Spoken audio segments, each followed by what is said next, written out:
My name's Lohren. I'm with One Move to Better Golf. Today I'd like to discuss a very important subject: the posture, the tilt of the shoulders, and the placement of the spine. And I'd like to tell you how I came about learning this. I watched Arnold Palmer in the Eastern Open in Baltimore in 1957 walk up to a tee shot. I was sitting in the grandstands behind him.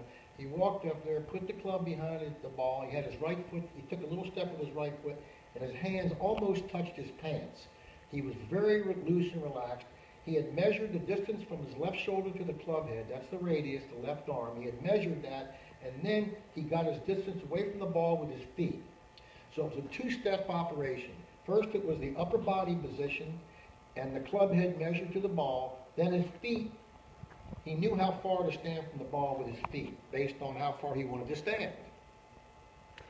Now, to do that, to accomplish that, I want to discuss this little step. And the reason why I want to discuss it is because Ben Hogan did it and made the comment in Power Golf that every shot, whether it's a wedge, 5-iron, or driver, should be hit with the same posture. It was one of his secrets, which very, very little is said about it today, and very, very few people really allude to it and do it correctly. And it's really the long-arm people that are fortunate enough to be able to do it.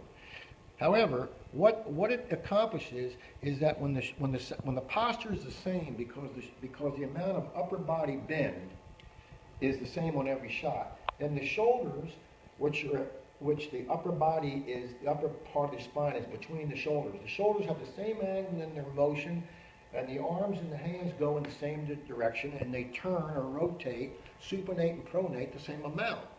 And it's the same move with the arms and the hands, which put them on the same plane, and the shoulder tilt on the same angle on every shot. So the swing's the same, no matter what club they're using. A very important thing, one of Hogan's secrets. Now, to accomplish this,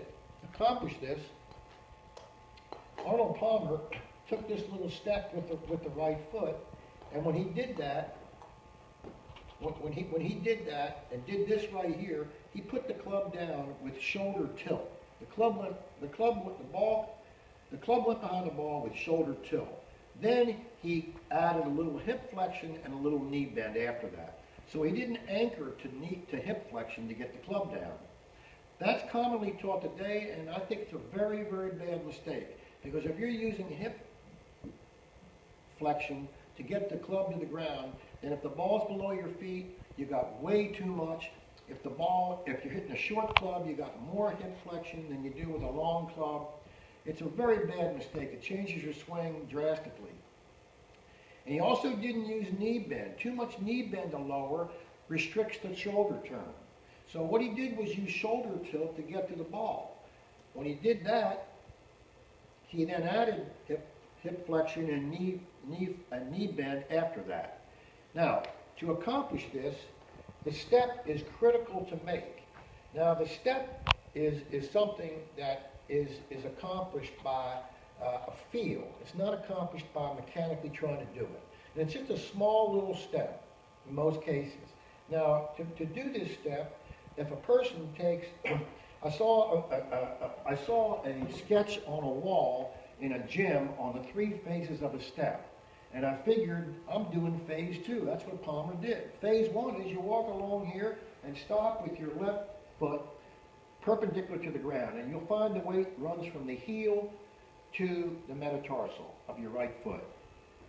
Then phase 2 of this step is you get in an open position, and I didn't discuss that earlier, but I do believe in an open position because the right hand is out in front of the left hand. That puts the right shoulder in front of the left shoulder if you want to do this anatomically correct.